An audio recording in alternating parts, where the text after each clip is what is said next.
ਹੁਣ ਨਵਜੋਤ ਸਿੰਘ ਸਿੱਧੂ ਵੱਲੋਂ ਵੀ ਕੱਲ ਅੱਜ ਆਪਣਾ ਮਜ਼ਦੂਰਾਂ ਨਾਲ ਮੀਟਿੰਗ ਕੀਤੀ ਗਈ, ਕੱਲ ਵੀ ਉਹਨਾਂ ਨੇ ਕੀਤੀ ਸੀ, ਅੱਜ ਵੀ ਮੀਟਿੰਗ ਕੀਤੀ ਹੈ ਤੇ ਉਹਨਾਂ ਨੇ ਕਿਹਾ ਕਿ ਜੋ ਉਹਨਾਂ ਨੇ ਵੇਖਿਆ ਕਿ ਜੋ ਮੁਸ਼ਕਿਲਾਂ ਆ ਰਹੀਆਂ ਨੇ ਤੇ ਕਈ ਮਜ਼ਦੂਰ ਨੇ ਜਿਹਨਾਂ ਹੈ ਰਜਿਸਟ੍ਰੇਸ਼ਨ ਵਗੈਰਾ ਨਹੀਂ ਹੈਗੀਆਂ, ਤਾਂ ਉਹਨਾਂ ਇਸ ਸੰਬੰਧੀ ਮਜ਼ਦੂਰਾਂ ਨੂੰ ਵੀ ਮਤਲਬ ਕਿ ਉਹਨਾਂ ਨੇ ਕਿਹਾ ਕਿ ਤੁਹਾਨੂੰ ਜੋ ਰੋਜ਼ਗਾਰ ਆ ਉਹ ਦਿਵਾਇਆ ਜਾਊਗਾ, ਸਾਰਾ ਕੁਝ ਤੁਹਾਡੇ ਜੋ ਮਸਲੇ ਨੇ ਉਹਨਾਂ ਨੂੰ ਹੱਲ ਕੀਤਾ ਜਾਏਗਾ। ਮਜ਼ਦੂਰਾਂ ਨੂੰ ਗਰੰਟੀ ਦਿੰਦੇ ਨਜ਼ਰ ਆਏ ਤੇ ਇਸ ਬਾਰੇ ਤੁਸੀਂ ਕੀ ਕਹੋਗੇ? ਤਸਵੀਰ ਦੇਖੋ, ਜਿਹੜੀ ਗੱਲ ਤੁਸੀਂ ਕਹੀ ਆ ਕਿ ਵੋਟਾਂ ਆ ਗਈਆਂ, ਸਾਰੀਆਂ ਪਾਰਟੀਆਂ ਸਰਕਾਰਾਂ ਦੀਆਂ ਰੈਲੀਆਂ ਕਰਨ ਲੱਗ ਪਈਆਂ, ਵਾਅਦੇ ਚੱਲ ਪਏ, ਪਰ ਇੱਕ ਦੁੱਖ ਦੀ ਗੱਲ ਇਹ ਹੈ ਕਿ ਸਾਡੇ ਜਿਹੜੇ ਰਾਜਨੀਤਿਕ ਲੋਕ ਨੇ ਉਹਨਾਂ ਨੂੰ 4.5 ਸਾਲ ਤੱਕ 4 ਸਾਲ ਤੱਕ ਪੰਜਾਬ ਦੇ ਲੋਕਾਂ ਦੀ ਕੋਈ ਸਾਰ ਨਹੀਂ ਹੁੰਦੀ, ਕੋਈ ਦੁੱਖ ਦਾ ਨਹੀਂ ਪਤਾ ਹੁੰਦਾ, ਕੋਈ ਤਕਲੀਫ ਦਾ ਨਹੀਂ ਪਤਾ ਹੁੰਦਾ। 4 ਸਾਲ ਤੱਕ ਲੋਕਾਂ ਨੂੰ ਪੁੱਛਦੇ ਨੇ, ਜਦੋਂ ਵੋਟਾਂ ਨੇੜੇ ਆਉਂਦੀਆਂ ਫਿਰ ਉਹਨਾਂ ਨੂੰ ਪੰਜਾਬ ਦੇ ਲੋਕਾਂ ਦਾ, ਮਜ਼ਦੂਰਾਂ ਦਾ ਦਰਦ ਵੀ ਸਮਝਣ ਲੱਗ ਜਾਂਦਾ ਹੈ। ਮਜ਼ਦੂਰਾਂ ਦੀ ਕਿਆ ਸਮੱਸਿਆ ਉਹ ਵੀ ਪਤਾ ਲੱਗ ਜਾਂਦੀ ਹੈ, ਕਿਸਾਨਾਂ ਦੀ ਕੀ ਸਮੱਸਿਆ ਉਹ ਵੀ ਪਤਾ ਲੱਗ ਜਾਂਦੀ ਆ, ਮੁਲਾਜ਼ਮ ਵਰਗ ਨੂੰ ਕਿਵੇਂ ਪੁਸ਼ ਕਰਨਾ ਹੈ, ਕਿਹੜੀਆਂ ਉਹਨਾਂ ਨੂੰ ਡਿਮਾਂਡਸ ਪੂਰੀਆਂ ਕਰਨੀਆਂ ਉਹ ਵੀ ਪਤਾ ਲੱਗ ਜਾਂਦਾ ਹੈ।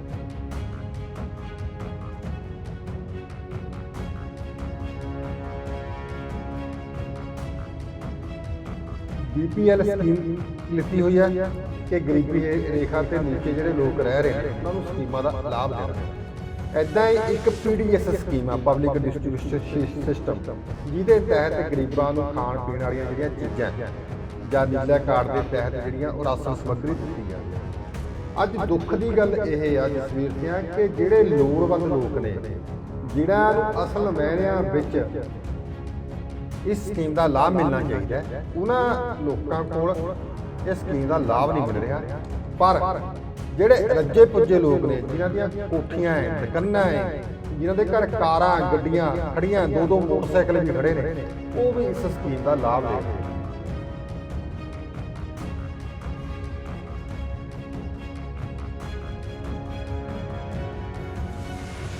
ਹਾਂ ਸਰ, ਤੁਸੀਂ ਅਫਸਰਸ਼ਾਹੀ ਦੀ ਗੱਲ ਕੀਤੀ ਤਾਂ ਆਪਾਂ ਦੇਖ ਰਹੇ ਹਾਂ ਕਾਫੀ ਟਾਈਮ ਤੋਂ ਜਿਹੜਾ ਡਰੱਗ ਮਾਮਲਾ ਹੈ ਉਹਨੂੰ ਲੈ ਕੇ ਜਿਹੜੇ ADGP ਨੇ ਉਹ ਬਦਲੇ ਜਾ ਰਹੇ ਨੇ ਤੇ ਹੁਣ SK ਅਸਥਾਨਾ ਵੱਲੋਂ ਵੀ ਮੈਡੀਕਲ ਲੀਵ 'ਤੇ ਚਲੇ ਗਏ ਤੇ ਹੁਣ ਰਾਤੋਂ ਰਾਤ ਜੋ DGP ਨੇ ਪੰਜਾਬ ਦੇ ਉਹ ਵੀ ਬਦਲ ਦਿੱਤੇ ਗਏ।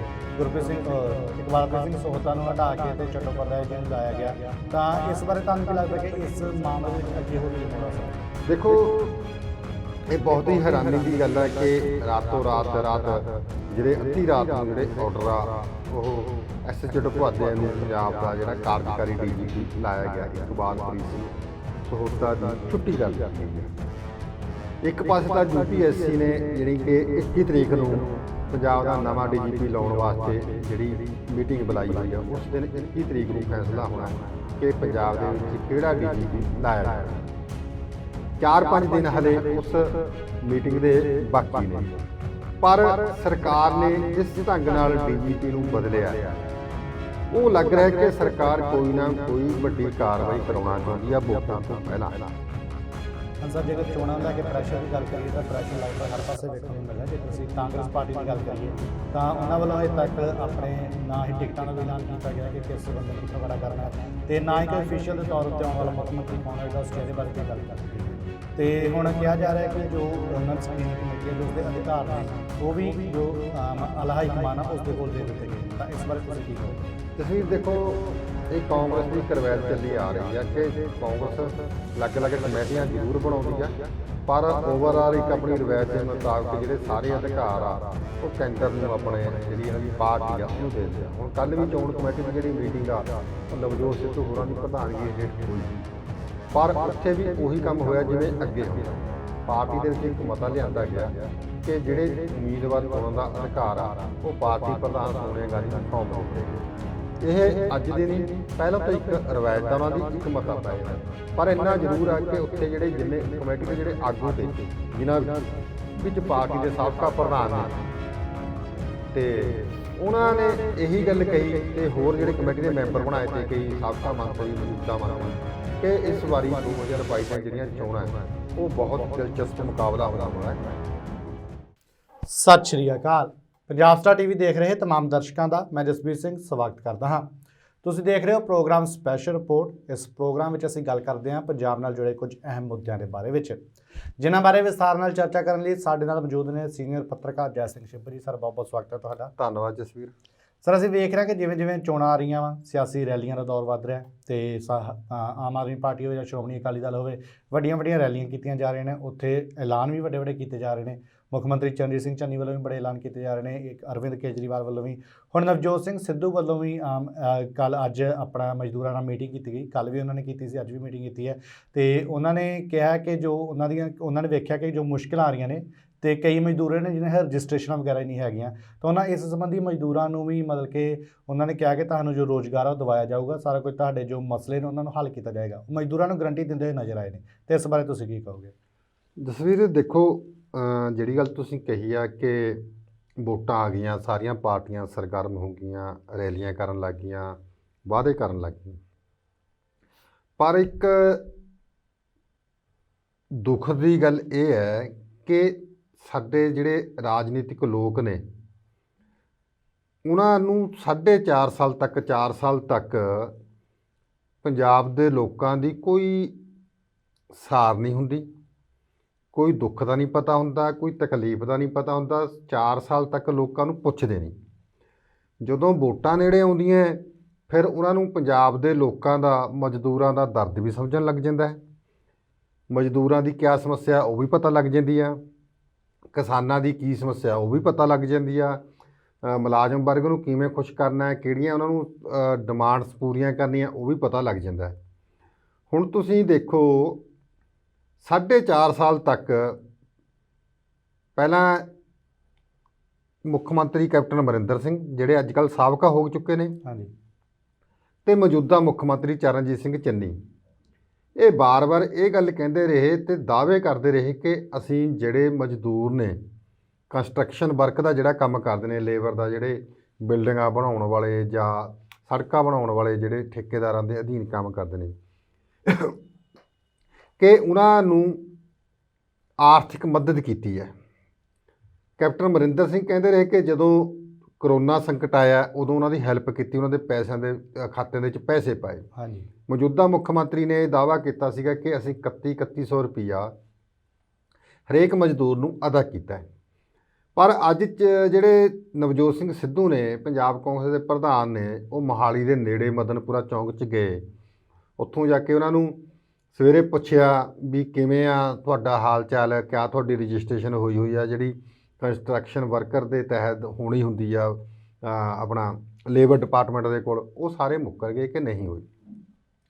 ਕਿਤੇ ਨਾ ਕਿਤੇ ਇਹ ਸਰਕਾਰ ਦੇ ਜਿਹੜੇ ਦਾਅਵਿਆਂ ਤੇ ਵਾਅਦਿਆਂ ਦੀ ਜਿਹੜੀ ਉਹ ਪੋਲ ਵੀ ਖੁੱਲ੍ਹਦੀ ਆ। ਉਹ ਨਵਜੋਤ ਸਿੰਘ ਸਿੱਧੂ ਉਹਨਾਂ ਨੇ ਖੁਦ ਖੋਲ੍ਹ ਦਿੱਤੀ ਕਿ ਜਿਹੜੀ ਸਾਡੇ ਅਫਸਰਸ਼ਾਹ ਹੈ ਜਾਂ ਸਾਡੇ ਰਾਜਨੀਤਿਕ ਲੋਕ ਨੇ, ਉਹ ਕਿਵੇਂ ਲੋਕ ਹੇਠਲੇ ਪੱਧਰ ਪਰ ਜਾ ਕੇ ਜਿਹੜੇ ਲੋਕਾਂ ਦੀਆਂ ਸਮੱਸਿਆਵਾਂ ਨੂੰ, ਉਹਨਾਂ ਨੂੰ ਹੱਲ ਕਰਨ ਲਈ ਕਿੰਨੇ ਕੁ ਸੰਜੀਦਾ ਨੇ, ਕਿੰਨੇ ਗੰਭੀਰ ਨੇ। ਤੇ ਉਹ ਤੋਂ ਬਾਅਦ ਅੱਜ ਨਵਜੋਤ ਸਿੰਘ ਸਿੱਧੂ ਹੋਰਾਂ ਨੇ ਇੱਕ ਗਰੰਟੀ ਦਿੱਤੀ ਹੈ। ਗਰੰਟੀ ਇਹ ਦਿੱਤੀ ਹੈ ਕਿ ਉਹਨਾਂ ਮਜ਼ਦੂਰਾਂ ਨਾਲ ਵਾਅਦਾ ਕੀਤਾ ਹੈ ਕਿ ਅਸੀਂ ਜਿਹੜੇ ਅਰਬਨ ਦੇ ਲੇਬਰ ਨੇ ਉਹਨਾਂ ਨੂੰ ਮਨਰੇਗਾ ਸਕੀਮ ਦੇ ਤਹਿਤ ਲਿਆ ਕੇ ਉਹਨਾਂ ਨੂੰ ਜਿਹੜਾ ਰੁਜ਼ਗਾਰ ਆ ਉਹ ਮੁਹੱਈਆ ਕਰਵਾਵਾਂਗੇ। ਇਹਦੇ ਵਿੱਚ 2-3 ਜਿਹੜੀਆਂ ਡੂੰਘੀਆਂ ਗੱਲਾਂ ਹੈ ਉਹ ਇਹ ਨੇ ਕਿ ਪਹਿਲੀ ਗੱਲ ਤਾਂ ਜਿਹੜੀ ਮਨਰੇਗਾ ਸਕੀਮ ਦੇ ਤਹਿਤ ਰੁਜ਼ਗਾਰ ਜਿਸ ਵਿਅਕਤੀ ਨੇ ਲੈਣਾ ਉਹਨੇ ਖੁਦ ਰੁਜ਼ਗਾਰ ਮੰਗਣਾ ਹੈ, ਨਾ ਕਿ ਕਿਸੇ ਸਰਕਾਰ ਨੇ, ਕਿਸੇ ਏਜੰਸੀ ਨੇ ਉਹਨੂੰ ਰੁਜ਼ਗਾਰ ਦੇਣਾ ਹੈ। ਹਾਂਜੀ, ਤੇ ਉਹ ਖੁਦ ਮੰਗੇਗਾ ਕਿ ਮੈਨੂੰ ਅਗਲੇ ਦਿਨਾਂ ਦੇ ਵਿੱਚ ਰੁਜ਼ਗਾਰ ਦਿਓ। ਸਰਕਾਰ ਨੇ 100 ਦਿਨ ਦਾ ਰੁਜ਼ਗਾਰ ਦੇਣਾ ਉਸ ਕਾਨੂੰਨ ਦੇ ਮੁਤਾਬਕ ਲਾਜ਼ਮੀ ਆ। ਜੇ ਸਰਕਾਰ ਜਿਸ ਦਾ ਉਹ ਕਾਰਡ ਬਣਿਆ ਹੋਇਆ, ਜੋ ਕਾਰਡ ਹੋਲਡਰ ਨੇ, ਮਨਰੇਗਾ ਕਾਰਡ ਜਿਸ ਦਾ ਬਣਿਆ ਹੋਇਆ ਕੰਮ ਲੈਣ ਵਾਸਤੇ, ਜੇ ਸਰਕਾਰ 100 ਦਿਨਾਂ ਦੇ ਵਿੱਚ ਉਹਨਾਂ ਨੂੰ ਕੰਮ ਉਪਲਬਧ ਨਹੀਂ ਕਰਵਾਉਂਦੀ ਤਾਂ ਉਹਨਾਂ ਨੂੰ ਫਿਰ ਜਿਹੜਾ ਭੱਤਾ ਹੈ, 100 ਦਿਨਾਂ ਤੋਂ ਬਾਅਦ ਜੇ ਰੁਜ਼ਗਾਰ ਨਹੀਂ ਮਿਲਦਾ ਤਾਂ ਉਹਨਾਂ ਨੂੰ ਜਿਹੜਾ ਰੁਜ਼ਗਾਰ ਦਾ ਭੱਤਾ, ਬੇਰੁਜ਼ਗਾਰੀ ਭੱਤਾ ਦੇਣਾ ਉਹ ਲਾਜ਼ਮੀ ਆ। ਹਾਂਜੀ, ਹੁਣ ਤੱਕ ਜਿਹੜੀ ਸਾਡੀ ਸਰਕਾਰ ਆ, ਪੰਜਾਬ ਸਰਕਾਰ, ਪੌਣੇ 5 ਸਾਲ ਹੋ ਗਏ, ਕੋਈ ਰੁਜ਼ਗਾਰ ਜਿਹੜਾ ਬੇਰੁਜ਼ਗਾਰੀ ਭੱਤਾ ਦੇ ਨਹੀਂ ਸਕੀ। ਹਾਲਾਂਕਿ ਉਦੋਂ ਇਹਨਾਂ ਨੇ ਇੱਕ ਵਾਅਦਾ ਕੀਤਾ ਸੀਗਾ ਕਿ ਅਸੀਂ 2500 ਰੁਪਈਆ ਹਰੇਕ ਬੇਰੁਜ਼ਗਾਰ ਨੂੰ ਭੱਤਾ ਦੇਵਾਂਗੇ। ਹੁਣ ਪੌਣੇ 5 ਸਾਲ ਹੋ ਗਏ, ਇਹਦੇ ਵਿੱਚ ਪੰਜਾਬ ਸਰਕਾਰ ਸਿੰਗਲ ਬੇਰੁਜ਼ਗਾਰ ਨੂੰ ਵੀ 2500 ਰੁਪਇਆ ਬੇਰੁਜ਼ਗਾਰੀ ਭੱਤਾ ਨਹੀਂ ਦੇ ਸਕੀ, ਜਿਹਦੇ ਵਿੱਚ ਸਰਕਾਰ ਬੁਰੀ ਤਰ੍ਹਾਂ ਫੇਲ ਹੋਈ ਆ। ਹੁਣ ਜਦੋਂ ਨਵਜੋਤ ਸਿੰਘ ਸਿੱਧੂ ਇਹ ਗੱਲ ਕਹਿੰਦੇ ਨੇ ਕਿ ਮੈਂ ਅਰਬਨ ਜਿਹੜੇ ਲੇਬਰ ਨੇ ਉਹਨਾਂ ਨੂੰ ਇਹ ਗਾਰੰਟੀ ਦਿੰਦੇ ਆ ਕਿ ਉਹਨਾਂ ਨੂੰ ਇਹਨਾਂ ਦਾ ਜਿਹੜੀ ਕੰਸਟਰਕਸ਼ਨ ਵਰਕਰ ਜਿਹੜੀ ਹੈਗੇ ਨੇ ਇਹਨਾਂ ਨੂੰ ਉਸ ਸਕੀਮ ਦੇ ਤਹਿਤ ਲਿਆ ਕੇ ਮਨਰੇਗਾ ਦੇ ਤਹਿਤ ਰੁਜ਼ਗਾਰ ਦੇਣ ਦੀ ਗਾਰੰਟੀ ਕੀਤੀ ਆ। ਮੈਨੂੰ ਨਹੀਂ ਲੱਗ ਰਿਹਾ ਕਿ ਇਹ ਜਿਹੜਾ ਉਹਨਾਂ ਨੂੰ ਰੁਜ਼ਗਾਰ ਆ ਜਿਹੜਾ ਮਨਰੇਗਾ ਦੇ ਤਹਿਤ ਦਿੱਤਾ ਜਾ ਸਕਦਾ ਹੈ, ਕਿਉਂਕਿ ਇਹ ਆਪਣੇ ਆਪ ਦੇ ਵਿੱਚ ਇੱਕ ਵੱਡਾ ਜਿਹੜਾ ਸੰਵਿਧਾਨਕ ਤੇ ਕਾਨੂੰਨੀ ਸੰਕਟ ਖੜਾ ਹੋ ਸਕਦਾ ਹੈ। ਜਿਹੜਾ ਮਨਰੇਗਾ ਦਾ ਜਿਹੜਾ ਰੁਜ਼ਗਾਰ ਆ ਉਹ ਫਿਲਹਾਲ ਜਿਹੜਾ ਪੇਂਡੂ ਆ ਰੂਰਲ ਵਰਕ ਆ ਰੂਰਲ ਖੇਤਰ ਦੇ ਵਿੱਚ ਹੀ ਦਿੱਤਾ ਜਾ ਰਿਹਾ ਹੈ। ਸ਼ਹਿਰੀ ਖੇਤਰ ਦੇ ਵਿੱਚ ਇਹ ਸਕੀਮ ਜਿਹੜੀ ਲਾਗੂ ਨਹੀਂ ਹੈਗੀ। ਇਹ ਸਕੀਮ ਆ ਜਿਹੜੀ ਭਾਰਤ ਸਰਕਾਰ ਦੀ ਸਕੀਮ ਆ। ਪੰਜਾਬ ਸਰਕਾਰ ਨੂੰ ਆਪਣੇ ਪੱਧਰ 'ਤੇ ਕਿਸ ਢੰਗ ਨਾਲ ਦਿੰਦੀ ਆ ਉਹ ਮੈਨੂੰ ਨਹੀਂ ਲੱਗ ਰਿਹਾ ਕਿ ਉਸ ਕਿਵੇਂ ਅੱਜ ਨਵਜੋਤ ਸਿੱਧੂ ਹੋਰਾਂ ਨੇ ਕਹਿਤਾ ਕਿ ਅਸੀਂ ਉਸ ਲੇਬਰ ਨੂੰ ਦੇਖਾਂਗੇ। ਪਰ ਹਾਂ ਇੱਕ ਗੱਲ ਜ਼ਰੂਰ ਆ ਕਿ ਜਿਵੇਂ ਉਹਨਾਂ ਨੇ ਗੱਲ ਕਹੀ ਆ ਕਿ ਜਿਹੜਾ ਕੰਸਟਰਕਸ਼ਨ ਵਰਕਰ ਆ ਉਹਨੂੰ ਪੁੱਛਿਆ ਨਹੀਂ ਜਾ ਰਿਹਾ, ਉਹਨੂੰ ਅਣਗੌਲਿਆ ਕੀਤਾ ਜਾ ਰਿਹਾ, ਉਹਦੀ ਰਜਿਸਟ੍ਰੇਸ਼ਨ ਨਹੀਂ ਕੀਤੀ ਜਾ ਰਹੀ। ਉਹ ਕਿਤੇ ਨਾ ਕਿਤੇ ਸਰਕਾਰ ਦੇ ਦਾਅਵਿਆਂ ਤੇ ਵਾਅਦਿਆਂ ਦੀ ਪੋਲ ਤਾਂ ਜ਼ਰੂਰ ਖੁੱਲ੍ਹ ਰਹੀ ਆ। ਨਾਲ ਦੀ ਨਾਲ ਇਹ ਵੀ ਲੱਗ ਰਿਹਾ ਹੈ ਕਿ ਜਿਹੜਾ ਸਰਕਾਰ ਕਰੋੜਾਂ ਰੁਪਏ ਹਰ ਸਾਲ ਕੰਸਟਰਕਸ਼ਨ ਵਰਕਰ ਤੋਂ ਜਾਂ ਲੇਬਰ ਫੰਡ ਦੇ ਰੂਪ ਵਿੱਚ ਜਿਹੜਾ ਫੰਡ ਕੱਟ ਰਹੀ ਆ ਉਹ ਪੈਸਾ ਕਿੱਥੇ ਜਾ ਰਿਹਾ ਹੈ। ਸਰਕਾਰ ਕੋਲ ਲੇਬਰ ਡਿਪਾਰਟਮੈਂਟ ਕੋਲ ਕਰੋੜਾਂ ਰੁਪਏ ਦਾ ਜਿਹੜਾ ਫੰਡ ਆ ਉਹ ਜਮ੍ਹਾਂ ਪਿਆ ਹੈ, ਜਿਹੜਾ ਮਜ਼ਦੂਰਾਂ ਦੀ ਭਲਾਈ ਲਈ ਖਰਚਿਆ ਜਾਣਾ, ਮਜ਼ਦੂਰਾਂ ਦੇ ਵਿਕਾਸ ਲਈ ਖਰਚਿਆ ਜਾਣਾ, ਮਜ਼ਦੂਰਾਂ ਦੇ ਜਿਹੜੇ ਬੱਚੇ ਆ ਉਹਨਾਂ ਦੇ ਲਈ ਖਰਚਿਆ ਜਾਣਾ, ਪਰ ਸਰਕਾਰ ਵੱਲੋਂ ਉਹ ਖਰਚਿਆ ਨਹੀਂ ਜਾ ਰਿਹਾ। ਕਿਤੇ ਨਾ ਕਿਤੇ ਸਰਕਾਰ ਦੀ ਬਹੁਤ ਵੱਡੀ ਇਹ ਅਣਗਹਿਲੀ ਆ। ਨਵਜੋਤ ਸਿੰਘ ਸਿੱਧੂ ਨੇ ਪੰਜਾਬ ਸਰਕਾਰ ਦੇ ਦਾਅਵਿਆਂ ਦੀ ਖੁਦ ਪੋਲ ਖੋਲ੍ਹੀ ਆ। ਇਸ ਪਾਸੇ ਵੱਲ ਇਹ ਧਿਆਨ ਦੇਣ ਦੀ ਜ਼ਰੂਰਤ ਆ। ਹੋ ਕੀ ਰਿਹਾ ਹੈ ਕਿ ਸਰਕਾਰ ਸਮੇਂ-ਸਮੇਂ ਜਦੋਂ ਵੋਟਾਂ ਆਉਂਦੀਆਂ ਗਰੀਬ ਵਰਗ ਨੂੰ, ਐਸਸੀ ਵਰਗ ਨੂੰ, ਬੀਸੀ ਵਰਗ ਨੂੰ ਭਰਮਾਉਣ ਵਾਸਤੇ ਕੋਈ ਸਕੀਮਾਂ ਬਹੁਤ ਲੈ ਕੇ ਆਉਂਦੀ ਆ, ਪਰ ਉਹਦਾ ਜਿਹੜਾ ਲਾਭ ਆ ਉਹ ਸਹੀ ਮਾਇਨਿਆਂ ਦੇ ਵਿੱਚ ਗਰੀਬ ਲੋਕਾਂ ਨੂੰ ਨਹੀਂ ਮਿਲਦਾ। ਹੁਣ ਉਦਾਹਰਨ ਦੇ ਤੌਰ ਤੇ ਆਪਾਂ ਕਹਿ ਸਕਦੇ ਹਾਂ ਕਿ ਸਰਕਾਰ ਨੇ BPL ਸਕੀਮ ਲਿੱਤੀ ਹੋਈ ਹੈ ਕਿ ਗਰੀਬੀ ਰੇਖਾ ਤੇ ਨੀਚੇ ਜਿਹੜੇ ਲੋਕ ਰਹਿ ਰਹੇ ਨੇ ਉਹਨਾਂ ਨੂੰ ਸਕੀਮਾਂ ਦਾ ਲਾਭ ਦੇਣਾ।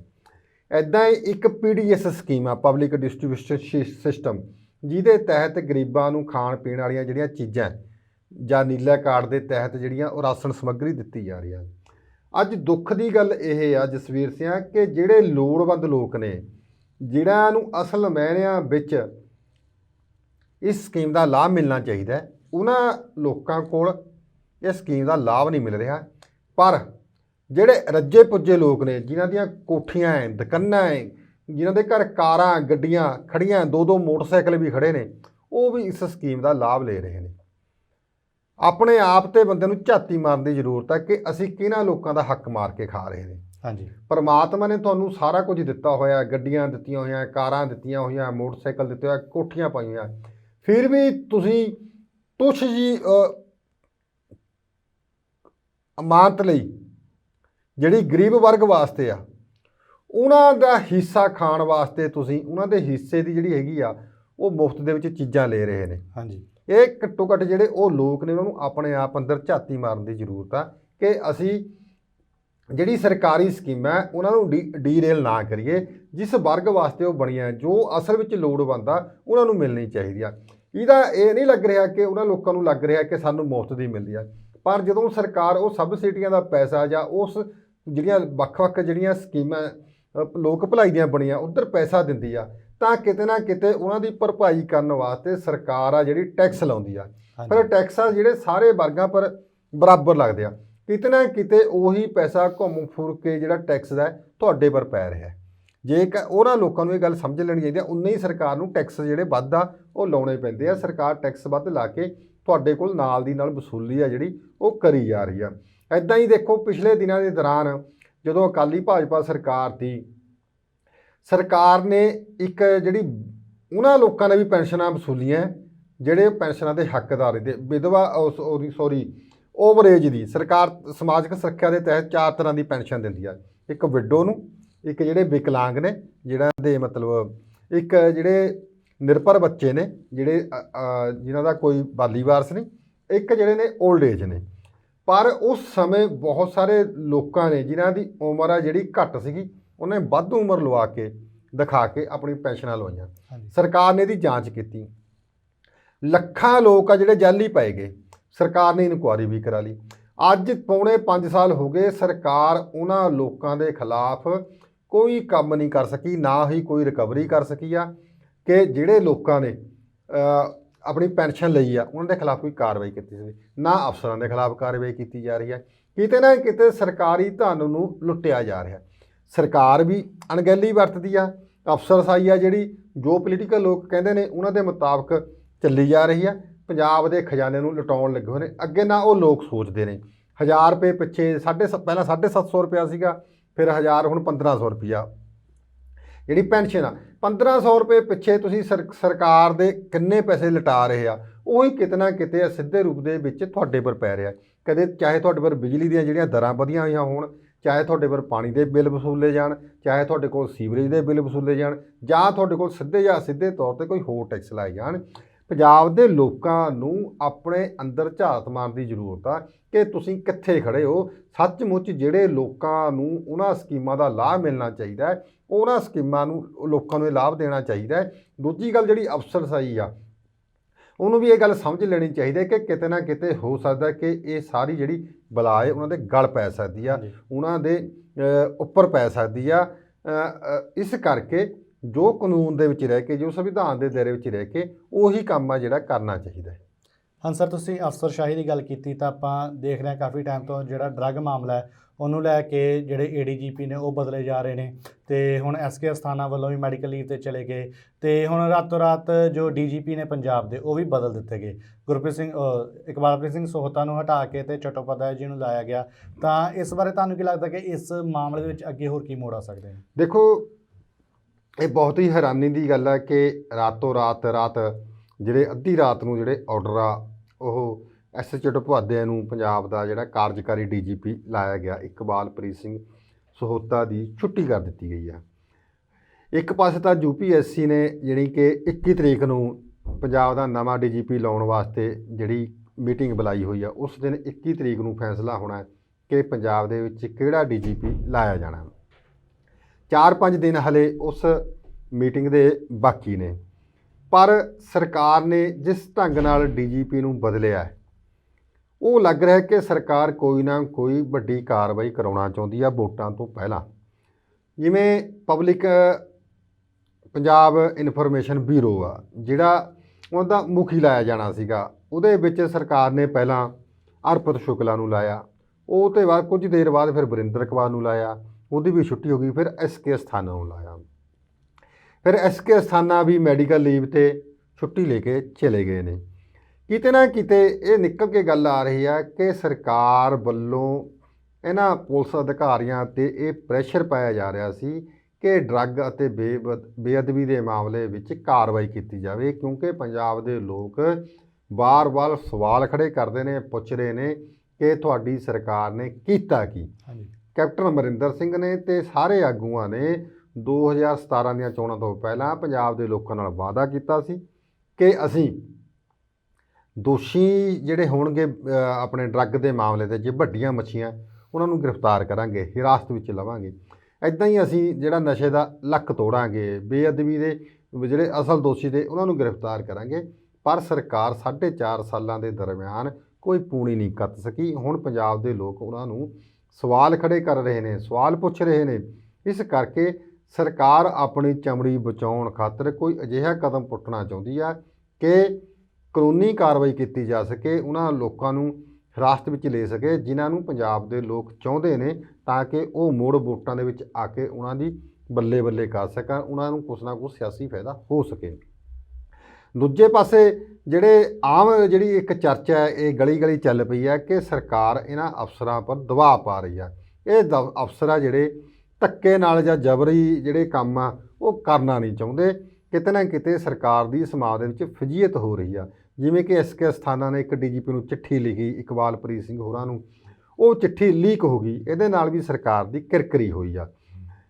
ਤੇ ਹੁਣ SK ਅਸਥਾਨਾ ਬਿਮਾਰ ਪਏ ਨੇ, ਉਹਨਾਂ ਦੀ ਜਗ੍ਹਾ ਕੋਈ ਲਾਇਆ ਨਹੀਂ ਗਿਆ, ਤੇ ਡੀਜੀਪੀ ਆ ਜਿਹੜਾ ਉਹ ਵੀ ਕਿਤੇ ਨਾ ਕਿਤੇ ਕਾਨੂੰਨੀ ਤੌਰ ਤੇ ਜੋ ਕੰਮ ਉਹਨਾਂ ਨੂੰ ਕਰਨੇ ਚਾਹੀਦੇ ਤੇ ਉਹ ਕੰਮ ਨਹੀਂ ਕਰ ਸਕੇ।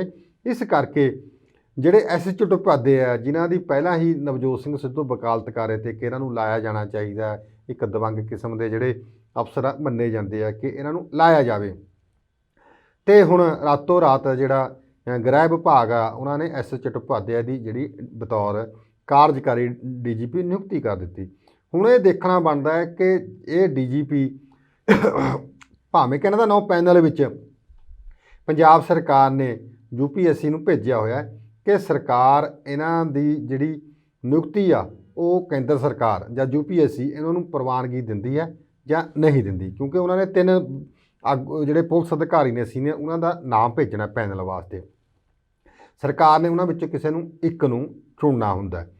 ਹੁਣ ਐਸਐਚਓ ਢੁਪਾਦੇ ਨਵਜੋਤ ਸਿੱਧੂ ਦੇ ਖਾਸ ਮੰਨੇ ਜਾਂਦੇ ਨੇ ਤੇ ਕਿਤੇ ਨਾ ਕਿਤੇ ਇਹਨਾਂ ਦੀ ਜਿਹੜੇ ਪੁਰਾਣੇ ਅਕਾਲੀ ਲੀਡਰ ਨੇ ਉਹਨਾਂ ਦੇ ਨਾਲ ਇਹਨਾਂ ਦੀ ਅਣਬਣ ਚੱਲ ਰਹੀ ਆ। ਸਰਕਾਰ ਨੂੰ ਇਹੀ ਆ ਕਿ ਇਹ ਜਿਹੜਾ ਪੁਲਿਸ ਅਧਿਕਾਰੀ ਆ ਆਉਣ ਵਾਲੇ ਦਿਨਾਂ ਦੇ ਵਿੱਚ ਅਕਾਲੀ ਆਗੂਆਂ ਨੂੰ ਹੱਥ ਪਾ ਸਕਦਾ ਹੈ ਜਾਂ ਉਹਨਾਂ ਨੂੰ ਹਿਰਾਸਤ ਵਿੱਚ ਲੈ ਸਕਦਾ ਹੈ, ਗ੍ਰਿਫਤਾਰੀ ਕਰ ਸਕਦਾ। ਪਰ ਸਰਕਾਰ ਦੇ ਕੋਲ ਬਹੁਤ ਘੱਟ ਸਮਾਂ ਹੈ ਕਿ ਸਰਕਾਰ ਐਸਐਚਓ ਢੁਪਾਦਿਆਂ ਦੇ ਰਾਹੀਂ ਵੀ ਕਾਨੂੰਨੀ ਕਾਰਵਾਈ ਕਰਨ ਲਈ ਜਾਂ ਜੋ ਕਾਰਵਾਈ ਹੋਣੀ ਚਾਹੀਦੀ ਆ ਉਹ ਕਰਵਾ ਸਕੇਗੀ। ਮੈਨੂੰ ਨਹੀਂ ਲੱਗਦਾ ਕਿ ਇੰਨੇ ਘੱਟ ਸਮੇਂ ਦੇ ਵਿੱਚ, ਕਿਉਂਕਿ ਜਿਵੇਂ ਕਿ ਅੱਜ 17 ਤਰੀਕ ਹੋ ਗਈ, 21 ਨੂੰ ਪੈਨਲ ਦੀ ਉਹਨਾਂ ਨੇ ਮੀਟਿੰਗ ਬੁਲਾਈ ਹੋਈ ਹੈ, 21 ਨੂੰ ਫੈਸਲਾ ਹੋਣਾ। ਤੂੰ ਇਹ ਵੀ ਨਹੀਂ ਪਤਾ ਲੱਗ ਰਿਹਾ ਕਿ ਸਰਕਾਰ ਕਿਸ ਯੂਪੀਐਸਸੀ ਦੇ ਵਿੱਚ ਕਿਸ ਉਹਨੂੰ ਡੇਟ ਨੂੰ ਆਧਾਰ ਬਣਾ ਕੇ ਚੱਲਦਾ। ਜੇ ਤਾਂ 5 ਅਕਤੂਬਰ ਨੂੰ ਉਹਨਾਂ ਨੇ ਆਧਾਰ ਮੰਨ ਲਿਆ ਪੈਨਲ ਨੂੰ ਭੇਜਣ ਦਾ, ਤਾਂ ਇਹ ਵੀ ਹੋ ਸਕਦਾ ਹੈ ਕਿ ਐਸਐਚਓ ਢੁਪਾਦੇ ਉਸ ਲਿਸਟ ਤੋਂ ਬਾਹਰ ਹੋ ਜਾਣ, ਕਿਉਂਕਿ ਯੂਪੀਐਸਸੀ ਦੇ ਨਿਯਮਾਂ ਦੇ ਮੁਤਾਬਕ ਜਿਹੜੇ ਵਿਅਕਤੀ ਦੀ ਜਿਹੜੇ ਅਧਿਕਾਰੀ ਦੀ ਰਿਟਾਇਰਮੈਂਟ ਨੂੰ ਘੱਟੋ ਘੱਟ 6 ਮਹੀਨੇ ਦਾ ਸਮਾਂ ਰਹਿੰਦਾ ਹੋਵੇ ਉਹਨੂੰ ਹੀ ਡੀਜੀਪੀ ਲਗਾਇਆ ਜਾ ਸਕਦਾ ਹੈ। ਤੇ ਜਦ ਕਿ 31 ਮਾਰਚ ਨੂੰ ਤਾਂ ਇਹ ਰਿਟਾਇਰ ਹੋ ਰਹੇ ਨੇ, ਇਹਦਾ ਸਮਾਂ ਜਿਹੜਾ ਬਹੁਤ ਘੱਟ ਰਹਿ ਗਿਆ। ਇਸ ਕਰਕੇ ਸਰਕਾਰ ਦੀ ਜਿਹੜੀ ਫਜ਼ੀਅਤ ਆ ਉਹ ਨਾਲੋਂ ਨਾਲ ਹੋ ਰਹੀ ਹੈ। ਇਹ ਲੱਗ ਰਿਹਾ ਹੈ ਕਿ ਜਿਹੜੇ ਪੁਲਿਸ ਦੇ ਅਧਿਕਾਰੀ ਨੇ ਜਾਂ ਸਿਵਲ ਅਧਿਕਾਰੀ ਨੇ ਸਰਕਾਰ ਦਾ ਕਹਿਣਾ ਨਹੀਂ ਮੰਨ ਰਹੇ, ਸਰਕਾਰ ਦੇ ਆਖੇ ਵਿੱਚ ਨਹੀਂ, ਉਹ ਆਪਣੀਆਂ ਮਨ ਮਰਜ਼ੀਆਂ ਕਰ ਰਹੇ ਨੇ। ਜਿਵੇਂ ਕਿ ਐਸਕੇ ਅਸਥਾਨਾ ਨੇ ਛੁੱਟੀ 'ਤੇ ਚਲੇ ਗਏ ਨੇ ਤੇ ਇਹਨੂੰ ਜਿਹੜੇ ਇਕਬਾਲਪ੍ਰੀਤ ਸਿੰਘ ਡੀਜੀਪੀ ਇਹਨਾਂ ਨੂੰ ਬਦਲਿਆ ਗਿਆ। ਇਸ ਕਰਕੇ ਹੁਣ ਦੇਖਣ ਵਾਲੀ ਗੱਲ ਇਹ ਹੋਵੇਗੀ ਕਿ ਐਸਐਚਓ ਢੁਪਾਦੇ ਆਉਣ ਵਾਲੇ ਦਿਨਾਂ ਦੇ ਵਿੱਚ ਲਾਅ ਐਂਡ ਆਰਡਰ ਦੀ ਸਥਿਤੀ ਨੂੰ ਲੈ ਕੇ ਆਪਣੀ ਕੀ ਭੂਮਿਕਾ ਨਿਭਾਉਂਦੇ ਨੇ, ਕੀ ਕਾਰਜ ਕਰਦੇ ਨੇ। ਜਦ ਕਿ ਕੁਝ ਦਿਨ ਪਹਿਲਾਂ ਹੀ ਬੀਤੇ ਕੱਲ੍ਹ ਹੀ ਜਿਹੜੇ ਭਾਰਤ ਦੇ ਮੁੱਖ ਚੋਣ ਕਮਿਸ਼ਨਰ ਨੇ ਸ਼੍ਰੀ ਬਿੰਦਰਾ, ਉਹ ਆਪਣੀ ਪੂਰੀ ਸਮੁੱਚੀ ਟੀਮ ਦੇ ਸਾਥ ਇੱਥੇ ਆਏ ਹੋਏ ਸੀ। ਉਹਨਾਂ ਨੇ ਪੁਲਿਸ ਅਧਿਕਾਰੀਆਂ ਦੇ ਨਾਲ, ਮੁੱਖ ਸਕੱਤਰ ਦੇ ਨਾਲ, ਪੋਲੀਟੀਕਲ ਪਾਰਟੀਆਂ ਦੇ ਨਾਲ ਤੇ ਹੋਰ ਜਿਹੜੇ ਲੋਕ ਨੇ ਉਹਨਾਂ ਨਾਲ ਮੀਟਿੰਗਾਂ ਕੀਤੀਆਂ। ਤੇ ਉਦੋਂ ਵੀ ਜਿਹੜੇ ਪੋਲੀਟੀਕਲ ਪਾਰਟੀਆਂ ਦੇ ਜਿਹੜੇ ਨੇਤਾ ਨੇ ਉਹਨਾਂ ਨੇ ਮੁੱਖ ਚੋਣ ਕਮਿਸ਼ਨ ਕੋਲ ਇਹੀ ਸ਼ਿਕਾਇਤ ਲਾਈ ਕਿ ਅਫਸਰਾਂ ਨੂੰ ਦਬਾਇਆ ਜਾ ਰਿਹਾ, ਧਮਕਾਇਆ ਜਾ ਰਿਹਾ, ਉਹਨਾਂ 'ਤੇ ਗਲਤ ਕੰਮ ਕਰਾਉਣ ਲਈ ਪ੍ਰੈਸ਼ਰਾਈਜ਼ ਕੀਤਾ ਜਾ ਰਿਹਾ। ਤਾਂ ਚੋਣ ਕਮਿਸ਼ਨ ਨੇ ਇਹੀ ਜਿਹੜੀ ਕਿ ਅਫਸਰਾਂ ਨੂੰ ਚੇਤਾਵਨੀ ਦਿੱਤੀ ਕਿ ਉਹ ਨਿਰਪੱਖ ਹੋ ਕੇ ਕੰਮ ਕਰ, ਜੇਕਰ ਨਿਰਪੱਖ ਹੋ ਕੇ ਕੰਮ ਨਹੀਂ ਕੀਤਾ ਗਿਆ ਤਾਂ ਬਣਦੀ ਕਾਨੂੰਨੀ ਕਾਰਵਾਈ ਕੀਤੀ ਜਾ ਸਕਦੀ ਆ। ਇਸ ਕਰਕੇ ਚੋਣਾਂ ਨੂੰ ਲੈ ਕੇ ਜਿਹੜੇ ਅਫਸਰ ਆ ਉਹਨਾਂ ਪਰ ਬਹੁਤ ਪ੍ਰੈਸ਼ਰ ਵੀ ਬਣਿਆ ਰਿਹਾ ਤੇ ਇਹ ਵੀ ਹੁਣ ਜਿਹੜੇ ਅਫਸਰ ਆ ਇਹ ਚਾਹੁੰਦੇ ਨੇ ਕਿ ਕਦ ਛੇਤੀ ਕੋਡ ਲੱਗੇ, ਉਹਨਾਂ ਦੀ ਜਿਹੜੀ ਜਾਨ ਆ ਜਿਹੜੀ ਉਹ ਬਚੇ, ਉਹ ਆਪਣਾ ਸੁਰਖਰੂ ਹੋ ਕੇ ਆਪਣਾ ਬਿਨਾਂ ਕਿਤੇ ਪ੍ਰੈਸ਼ਰ ਤੋਂ ਸੁਰਖਰੂ ਹੋ ਕੇ ਆਪਣਾ ਜਿਹੜਾ ਕੰਮ ਕਰੇ। ਇਹ ਜਿਹੜੀ ਚਿੰਤਾ ਇਹ ਆਪਣੀ ਸਰਕਾਰ ਦੀ ਵੀ ਵਧੀ ਹੋਈ ਹੈ ਤੇ ਅਫਸਰਾਂ ਦੀ ਵੀ ਵਧੀ ਹੋਈ ਹੈ ਕਿ ਵੋਟਾਂ ਨੇ ਸਰਕਾਰ ਦੀ ਜਿਹੜੀ ਚਿੰਤਾ ਬਹੁਤ ਵਧਾਈ ਹੋਈ ਹੈ।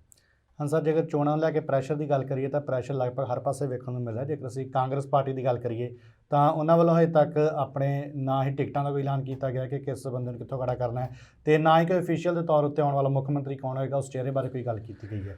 ਤੇ ਹੁਣ ਕਿਹਾ ਜਾ ਰਿਹਾ ਹੈ ਕਿ ਜੋ ਉਹਨਾਂ ਦੀ ਸਕਰੀਨਿੰਗ ਕਮੇਟੀ ਹੈ ਜੋ ਉਸਦੇ ਅਧਿਕਾਰ ਨੇ ਉਹ ਵੀ ਜੋ ਆਲਾ ਹਾਈ ਕਮਾਨ ਆ ਉਸ ਦੇ ਕੋਲ ਦੇ ਦਿੱਤੇ ਗਏ ਨੇ। ਤਾਂ ਇਸ ਬਾਰੇ ਤੁਸੀਂ ਕੀ ਕਹੋਗੇ? ਤਸਵੀਰ ਦੇਖੋ, ਇਹ ਕਾਂਗਰਸ ਦੀ ਇੱਕ ਰਵਾਇਤ ਚੱਲੀ ਆ ਰਹੀ ਆ ਕਿ ਕਾਂਗਰਸ ਅਲੱਗ-ਅਲੱਗ ਕਮੇਟੀਆਂ ਜ਼ਰੂਰ ਬਣਾਉਂਦੀ ਆ ਪਰ ਓਵਰਆਲ ਇੱਕ ਆਪਣੀ ਰਵਾਇਤ ਦੇ ਮੁਤਾਬਕ ਜਿਹੜੇ ਸਾਰੇ ਅਧਿਕਾਰ ਆ ਉਹ ਕੇਂਦਰ ਨੂੰ ਆਪਣੇ ਜਿਹੜੀ ਇਹਨਾਂ ਦੀ ਪਾਰਟੀ ਆ ਉਹਨੂੰ ਦੇ ਦਿੰਦਾ। ਹੁਣ ਕੱਲ੍ਹ ਵੀ ਚੋਣ ਕਮੇਟੀ ਦੀ ਜਿਹੜੀ ਮੀਟਿੰਗ ਆ ਉਹ ਨਵਜੋਤ ਸਿੱਧੂ ਹੋਰਾਂ ਦੀ ਪ੍ਰਧਾਨਗੀ ਹੇਠ ਹੋਈ, ਪਰ ਉੱਥੇ ਵੀ ਉਹੀ ਕੰਮ ਹੋਇਆ ਜਿਵੇਂ ਅੱਗੇ ਹੁੰਦਾ। ਪਾਰਟੀ ਦੇ ਵਿੱਚ ਇੱਕ ਮਤਾ ਲਿਆਂਦਾ ਗਿਆ ਕਿ ਜਿਹੜੇ ਉਮੀਦਵਾਰ ਚੁਣਨ ਦਾ ਅਧਿਕਾਰ ਆ ਉਹ ਪਾਰਟੀ ਪ੍ਰਧਾਨ ਸੋਨੀਆ ਗਾਂਧੀ ਨੂੰ ਸੌਂਪ ਦਿੱਤੇ ਗਏ। ਇਹ ਅੱਜ ਦੀ ਨਹੀਂ, ਪਹਿਲਾਂ ਤੋਂ ਇੱਕ ਰਵਾਇਤ ਆ ਉਹਨਾਂ ਦੀ, ਇੱਕ ਮਤਾ ਪੈ ਜਾਂਦਾ। ਪਰ ਇੰਨਾ ਜ਼ਰੂਰ ਆ ਕਿ ਉੱਥੇ ਜਿਹੜੇ ਜਿੰਨੇ ਕਮੇਟੀ ਦੇ ਜਿਹੜੇ ਆਗੂ ਤੇ ਜਿਨ੍ਹਾਂ ਵਿੱਚ ਪਾਰਟੀ ਦੇ ਸਾਬਕਾ ਪ੍ਰਧਾਨ ਨੇ ਤੇ ਉਹਨਾਂ ਨੇ ਇਹੀ ਗੱਲ ਕਹੀ, ਤੇ ਹੋਰ ਜਿਹੜੇ ਕਮੇਟੀ ਦੇ ਮੈਂਬਰ ਬਣਾਏ ਤੇ ਕਈ ਸਾਬਕਾ ਮੰਤਰੀ, ਮੌਜੂਦਾ ਮੰਤਰੀ, ਕਿ ਇਸ ਵਾਰੀ 2022 ਦੀਆਂ ਜਿਹੜੀਆਂ ਚੋਣਾਂ ਉਹ ਬਹੁਤ ਦਿਲਚਸਪ ਮੁਕਾਬਲਾ ਹੋਣ ਵਾਲਾ ਹੈ।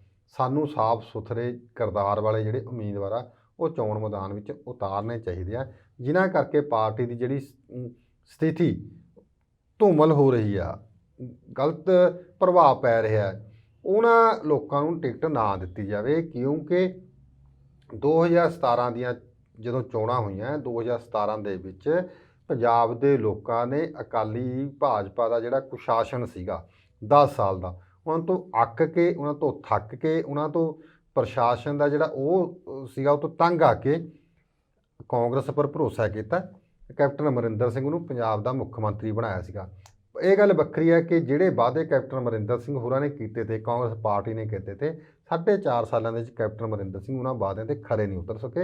ਇਸ ਕਰਕੇ ਹੀ ਕੱਲ੍ਹ ਦੀ ਮੀਟਿੰਗ ਦੇ ਵਿੱਚ ਇਹੀ ਚਰਚਾ ਹੋਈ ਕਿ ਜਿਹੜੇ ਉਮੀਦਵਾਰ ਆ, ਜਿਹੜੇ ਸ਼ਰਾਬ ਮਾਫੀਆ ਨਾਲ ਜੁੜੇ ਹੋਏ ਆ, ਜਿਨ੍ਹਾਂ ਦਾ ਰੇਤ ਮਾਫੀਆ 'ਚ ਨਾਮ ਆਉਂਦਾ ਹੈ, ਜਾਂ ਜਿਹੜੇ ਕਿਤੇ ਨਾ ਕਿਤੇ ਜਿਨ੍ਹਾਂ ਕਰਕੇ ਪਾਰਟੀ ਦੀ ਬਦਨਾਮੀ ਹੋ ਰਹੀ ਆ, ਉਹਨਾਂ ਨੂੰ ਟਿਕਟਾਂ ਨਾ ਦਿੱਤੀਆਂ ਜਾਣ, ਚੰਗੇ ਬੰਦਿਆਂ ਨੂੰ ਇਹ ਟਿਕਟਾਂ ਦਿੱਤੀਆਂ ਜਾਣ, ਤੇ ਜਿਹੜਾ ਫੈਸਲਾ ਉਹ ਹਾਈ ਕਮਾਂਡ ਨੂੰ ਦੇ ਦਿੱਤਾ ਗਿਆ। ਤੇ ਜਿਹੜੀ ਸਕਰੀਨਿੰਗ ਕਮੇਟੀ ਆ, ਜਿਹਦੇ ਦੇ ਅਜੇ ਮਾਕਨ ਚੇਅਰਮੈਨ ਲਾਏ ਗਏ ਨੇ, ਉਹਨਾਂ ਨੇ ਵੀ ਅੱਜ ਪਾਰਟੀ ਦੇ ਵੱਖ-ਵੱਖ ਜਿਹੜੇ ਆਗੂਆਂ ਦੇ ਨਾਲ ਮੀਟਿੰਗ ਕਰਨੀ ਆ।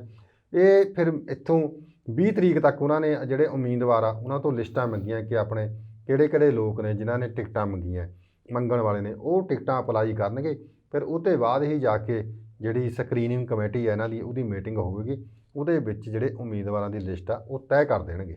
ਹਾਂ ਸਰ, ਬਹੁਤ ਬਹੁਤ ਧੰਨਵਾਦ ਤੁਹਾਡਾ ਸਾਡੇ ਨਾਲ ਇਸ ਪ੍ਰੋਗਰਾਮ ਦੇ ਵਿੱਚ ਜੁੜਨ ਵਾਸਤੇ। ਸੋ ਫਿਲਹਾਲ ਦੇ ਲਈ ਸਪੈਸ਼ਲ ਰਿਪੋਰਟ ਦੇ ਵਿੱਚ ਇੰਨਾ ਹੀ, ਭਲਕੇ ਮੁੜ ਹਾਜ਼ਰ ਹੋਵਾਂਗੇ। ਤਦ ਤੱਕ ਲਈ ਸਾਨੂੰ ਦਿਓ ਇਜਾਜ਼ਤ। ਧੰਨਵਾਦ।